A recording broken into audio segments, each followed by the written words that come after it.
अस्सलाम वालेकुम रहमतुल्लाहि व बरकातुहू। आप देख रहे हैं टॉप 10 विद JNM और मैं हूं गुलाम नबी मदनी। दुनिया भर से आज की 10 बड़ी और इंतहाई अहम खबरें जिन पर आज हम बात कर रहे हैं। नाज़रीन किराम, आज 2 अक्टूबर 2020 है और आज दिन है जुम्मतुल मुबारक का। ये टॉप 10 विद JNM का दोपहर का बुलेटिन है। खबरों का सिलसिला शुरू कर लेते हैं। जो आज की पहली बड़ी खबर है नाज़रीन काम तुर्की से है। तुर्क सदर रजब तय्यब एर्दोगान ने तुर्क पार्लियामेंट से खिताब किया है। अपने खिताब के दौरान उन्होंने कहा कि मस्जिद अक्सा फलस्तीन बैतुल मुक़द्दस की हिफाजत करना, उसके लिए जंग लड़ना, यह तुर्की के लिए, एर्दोगान ने कहा कि यह खुद उनके लिए, पूरी उम्मत मुस्लिमा के लिए एक शरफ की बात है। उन्होंने कहा कि बैतुल मुक़द्दस मुसलमानों के यहाँ, तुर्क कौम के यहाँ एक रिश्ता हुआ, एक बहता हुआ जख्म है। इस जख्म को भरने के लिए तुर्की अपनी जद्दोजहद जारी रखेगा। फलस्तीन की आज़ादी के लिए तुर्की की पार्लियामेंट से वादा लिया गया है कि वो फलस्तीन की आज़ादी के लिए तुर्क सदर रजब तय्यब एर्दोगान के साथ खड़े हों और रजब तय्यब एर्दोगान के साथ मिलकर वो फलस्तीन की आज़ादी के लिए जद्दोजहद करें।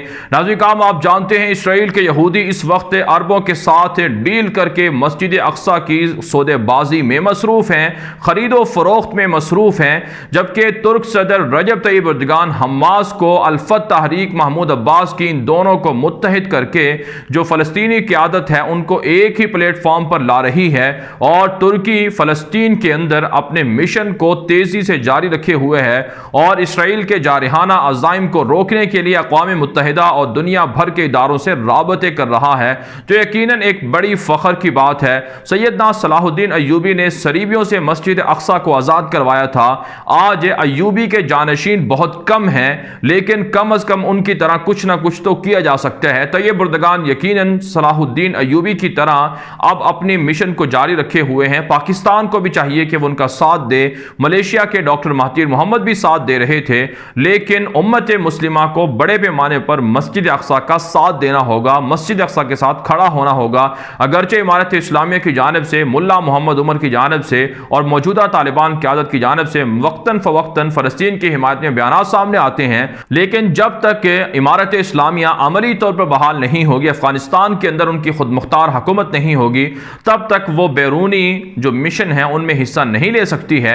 लेकिन बहरहाल तालिबान की जानिब से भी तय्यब एर्दोगान की तरह मस्जिद अक्सा को आज़ाद कराने का ऐलान किया गया है।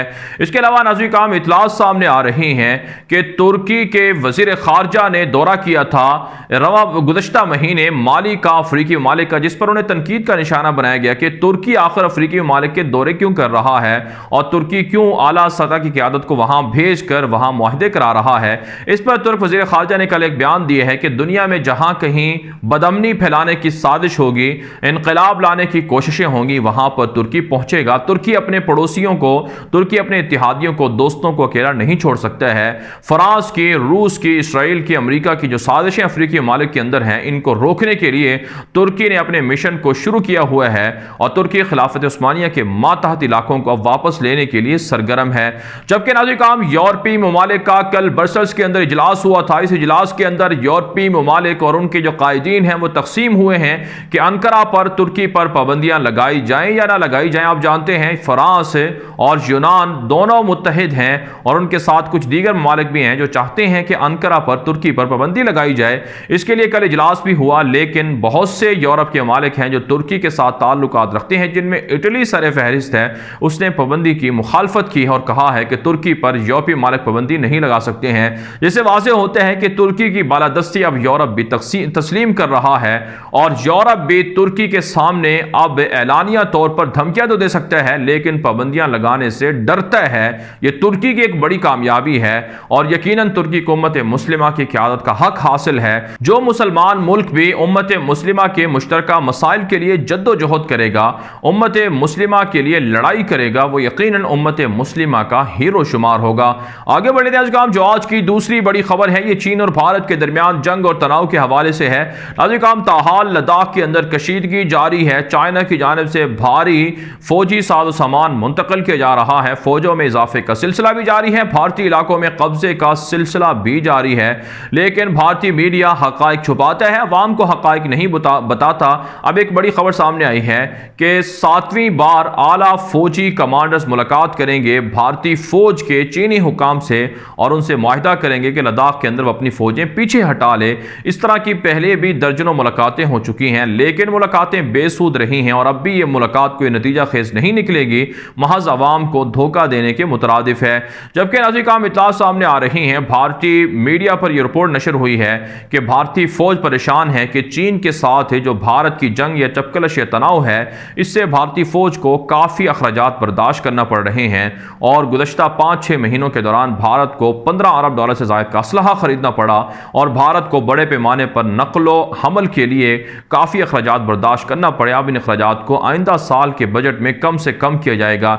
लेकिन अभी काम हैरान कुन तौर पर एक तरफ से ये रिपोर्ट सामने आ रही है, दूसरी तरफ से तकरीबन 800 करोड़ रुपए से ज़ायद का बजट रखा गया है फौज के लिए कि वह लद्दाख के अंदर सरहदी इलाकों के अंदर कम्युनिकेशन सिस्टम को बेहतर कर सकें। आप जानते हैं, हम आपको बारहा रिपोर्ट दे चुके हैं कि भारतीय फौज दुनिया की बदतरीन करप्शन की हामिल फौज है, जहां सबसे ज़्यादा करप्शन होती है और जो कम सतह के फौजी एहलकार हैं उनको तो मुनासिब खुराक भी नहीं मिलती है। लेकिन मोदी हुकूमत जब से इक़्तिदार में आई है तब से उसने फौज के नाम पर, असलहे खरीदारी के नाम पर अरबों डॉलर हड़प कर लिए हैं। आगे बढ़ लेते हैं काम जो आज की तीसरी बड़ी खबर है। यह नाज़रीन काम भारत की म्यांमार की बुद्धिस्ट हुकूमत के साथ एक नया मुआहिदा सामने आ रहा है। भारत इससे पहले श्रीलंका को, मालदीव को घेर चुका है और अब म्यांमार को, बर्मा को घेरने की कोशिश की जा रही है ताकि चीन के खिलाफ, पाकिस्तान के खिलाफ जो ब्लॉक भारत बनाने जा रहा है इसमें पड़ोसी मालिक को शामिल किया जाए। इसके लिए भारत म्यांमार और बर्मा की बुद्धिस्ट हुकूमत को फंडिंग भी दे रहा है। साथ साथ एक बड़ी खबर यह सामने आई है कि सिलीगुड़ी कॉरिडोर, जहां से भारत का रास्ता 7 मशरकी रियासतों के साथ जाता है, उस पर चाइना अपना असर रसूख बढ़ा रहा है।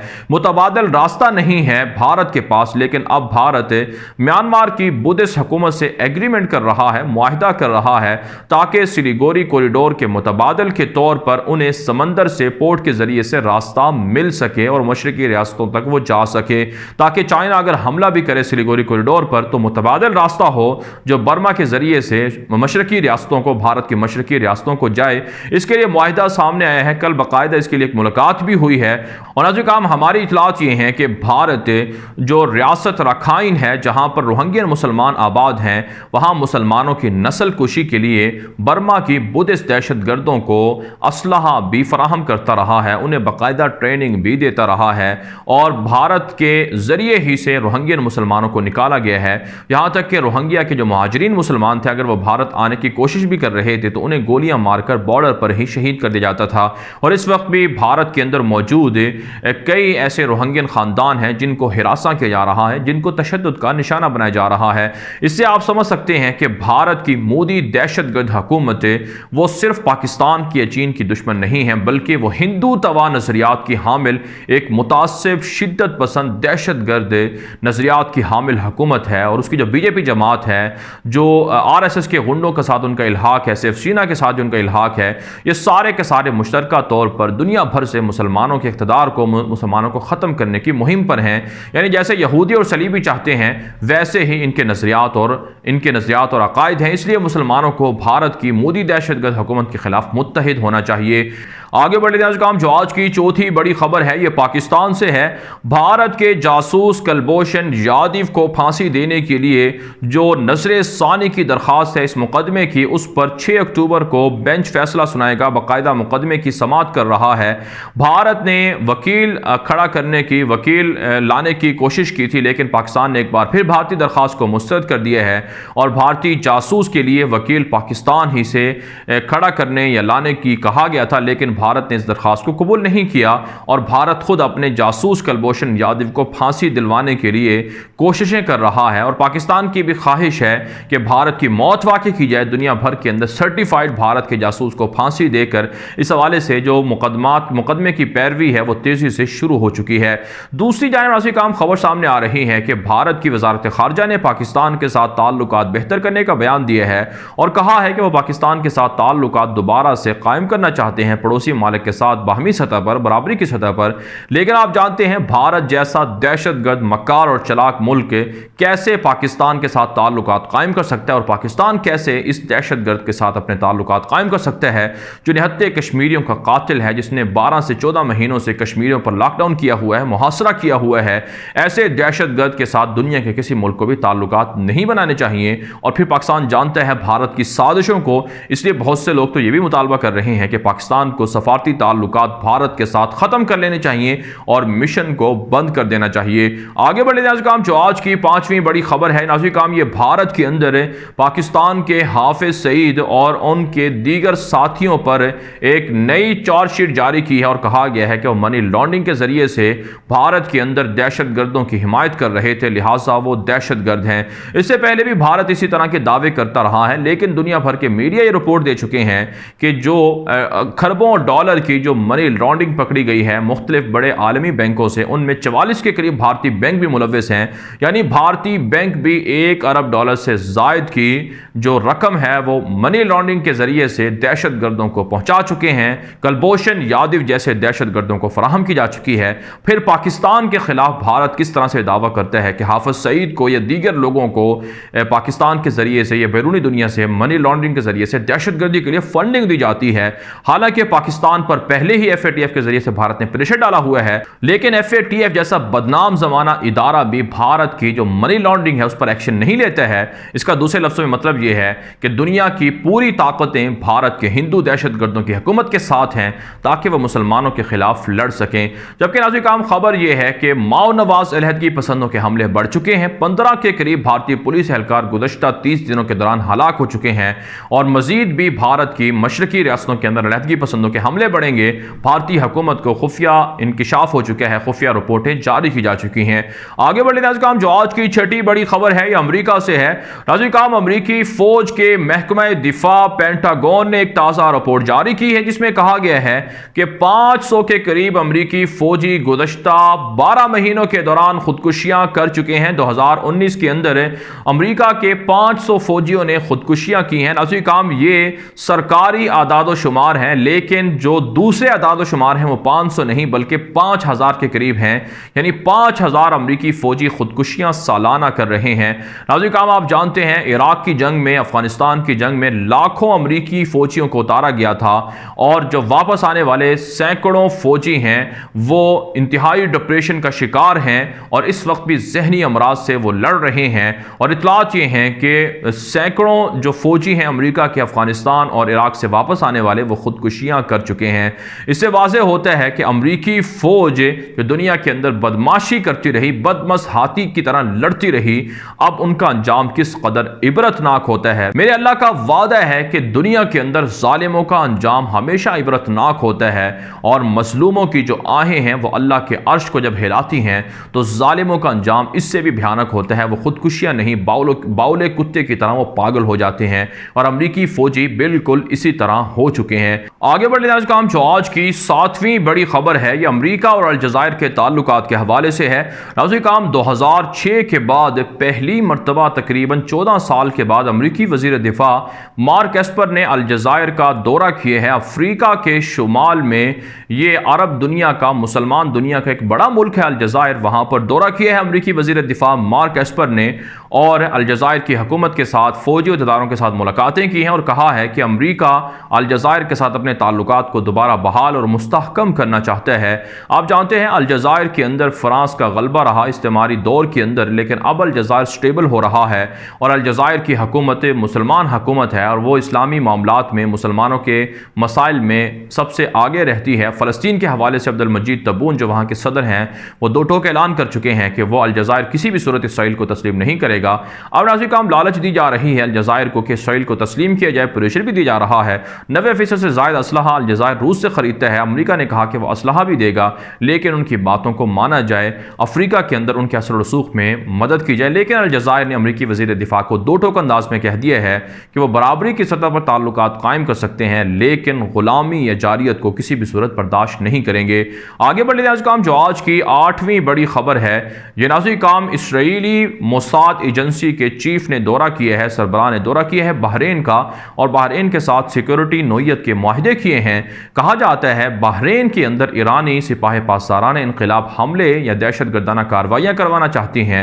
इसराइली मीडिया के मुताबिक इसलिए इसराइली जो मोसाद एजेंसी है, जो दुनिया भर के अंदर बदनाम ज़माना एजेंसी है, उसने बहरीन के साथ माहदे किए हैं कि उन्हें सपोर्ट और मदद फराहम की जाएगी, तहफ़्फ़ुज़ फराहम किया जाएगा। लेकिन अभी काम आप जानते हैं, मोसाद एजेंसी हो या FBI हो या CIA हो या ब्लैक वाटर्स हो, ये सारी की सारी एजेंसियाँ मुसलमानों की दुश्मन हैं। मुसलमान मालिक के अंदर अपने इस्तेमारी जो मफादात हैं उनको ये परवान चढ़ाती हैं, और जो भी कोई मुसलमानों के तहफ़्फ़ुज़ की बात करे या इसराइल के अमरीका के मुखालिफ बात करे, उनको ये गिरफ्तार करवा लेते हैं या उन्हें ये मार देते हैं। इसके अलावा नाज़रीन काम इतलात सामने आ रही हैं कि इसराइल के अंदर नेतन्याहू के खिलाफ हज़ारों लोग फिर सड़कों पर निकल आए हैं। बावजूद इसके कि कानून पास किया गया है, लेकिन फिर भी इसराइली यहूदी नेतन्याहू के इस्तीफ़े का मुतालबा कर रहे हैं। नेतन्याहू पर करप्शन का जो इल्ज़ाम था, इस हवाले से मुकदमा की जो समाअत है, कहा जाता है वो फिर मौखर कर दी गई है, और नेतन्याहू इस वक्त सियासी हालात में जो कशीदगी है उसका सामना कर रहे हैं और इसराइल तबाही की तरफ बढ़ता हुआ जा रहा है। आगे बढ़ लेते हैं काम, जो आज की 9वीं बड़ी खबर है ये अमेरिका से है। नाज़रीन काम अमेरिका की जानिब से UAE की एयरलाइन पर $4 लाख का जुर्माना आयद किया गया है कि उसने ईरान की जो ममनू फ़िज़ाई हदूद थी उसे इस्तेमाल किया था, लिहाजा वो $4 लाख जुर्माना वो अदा करे। जबकि नाज़रीन काम इत्तलात सामने आ रही हैं कि UAE को अमेरिका की जानिब से जो F-35 तैयारों की फ़रोख्त का मामला है, इस पर भी प्रेशर बढ़ चुका है। अब अमेरिका इसराइल के कहने पर UAE को F-35 तैयारे भी फ़रोख्त नहीं करेगा। जबकि नाज़रीन काम इत्तलात ये भी सामने आ रही हैं कि अमेरिकी सदर डोनाल्ड ट्रंप ने ऐलान किया है कि आइंदा साल से 15,000 से ज़ायद मुहाजिरीन को अमेरिका कबूल नहीं करेगा। दुनिया भर के अंदर 8 करोड़ के लगभग मुहाजिरीन मुकीम हैं, बिलखुसूस शामी मुहाजिरीन का मामला है और दीगर मुसलमान ममालिक से मुहाजिरीन की आमद का मामला है। वहाँ पर खाना जंगी की वजह से लोग हिजरत पर मजबूर होते हैं, लेकिन अमेरिकी सदर मुतासिब हैं और वो मुसलमान मुल्कों के शहरियों पर अमेरिका दाखिले पर पाबंदी लगा चुके हैं। कहा जाता है इलेक्शन के मौके पर कामयाबी हासिल करने के लिए सफ़ेद फार्मों को वाइट सुपरमेसी वाले लोगों को खुश करने के लिए अमेरिका के सदर ट्रंप ने यह बयान दिया है कि वो मुहाजिरीन को अमेरिका नहीं आने देंगे। जबकि ओबामा दौर के अंदर या जो बाइडन जो उनकी पार्टी के इस वक्त सदारती उम्मीदवार हैं, उन्होंने कहा है कि वो मुहाजिरीन के हवाले से अच्छे फैसले करेंगे, क्योंकि अमेरिका के अखलाकी रिवायात के मुताबिक है कि मुहाजिरीन को अमेरिका आने दिया जाए, क्योंकि उनके मुल्कों के अंदर खाना जंगी है। बहरहाल काम आगे बढ़ लेते हैं, जो आज की 10वीं बड़ी खबर है ये फ्रांस से है। नाज़रीन काम फ्रांस के सदर इमानुएल मैक्रोन मुसलमानों के खिलाफ बहुत से मुतनाज़ा कवानीन को पास करने जा रहे हैं। एक ताज़ा कानून के हवाले से रिपोर्ट दी है अल जज़ीरा ने, जिसमें कहा गया है कि फ्रांस के अंदर मुसलमानों के खिलाफ एक नया कानून बनाया जा रहा है, जिसमें दहशत गर्दी के नाम पर मुसलमानों को गिरफ्तार किया जाएगा, या इसी तरह से मुसलमानों की जो निकाह और तलाक के मामलात हैं उनको तब्दील किया जाएगा, और इसी तरह से विरासत का मामला है, या फिर दाढ़ी टोपी का मामला है, या फिर मुसलमानों की जो मसाजिद है उनके लिए आइम्मा इकराम को मंगवाने का मामला है, उन्हें तनख्वाहें या डोनेशन मसाजिद वगैरह को देने का मामला है। इन सारे मामलात में फ्रांस के अंदर मुसलमानों को अब पाबंद किया जा रहा है, तंग किया जा रहा है। जबकि आज काम इत्तलात ये हैं कि पेरिस के अंदर जो हमला हुआ, जिसमें चार्ली एब्डो के गुस्ताख अखबार के दफ्तर के मुलाजिमीन को निशाना बनाया गया, पाकिस्तान के एक शहरी की जानिब से, इस पर जो सलीबी हैं फ्रांस की हुकूमत है वो बड़े सख्त कवानीन बनाने जा रही है, और पाकिस्तान पर भी कहा जाता है कि पाबंदियाँ लगाई जा सकती हैं। जिससे वाज़ेह होता है कि पहले मुसलमानों को इश्तियाल दिलाओ, जब रद्द अमल में अगर मुसलमान कोई कार्रवाई करें तो फिर उनके खिलाफ ऐसे पाबंदियाँ लगा दो कि इंसानी हकूक़ भी छिन जाएँ, और इंसानी हकूक़ की एलानिया खिलाफ वर्जियाँ भी हों तो उन्हें कोई परवाह नहीं है। बहरहाल काम दुनिया भर से थी आज की 10 बड़ी खबरें। इन खबरों के हवाले से आपकी क्या राय है? अपनी राय कॉमेंट के जरिए से जरूर हम तक पहुँचाएँ। मज़ीद खबरों के लिए आप हमारे ट्विटर अकाउंट दुनिया मेरे आगे और गुलाम नबी मदनी फॉलो कर सकते हैं। आज के लिए इतना ही, इजाज़त दीजिए। अल्लाह हाफिज़।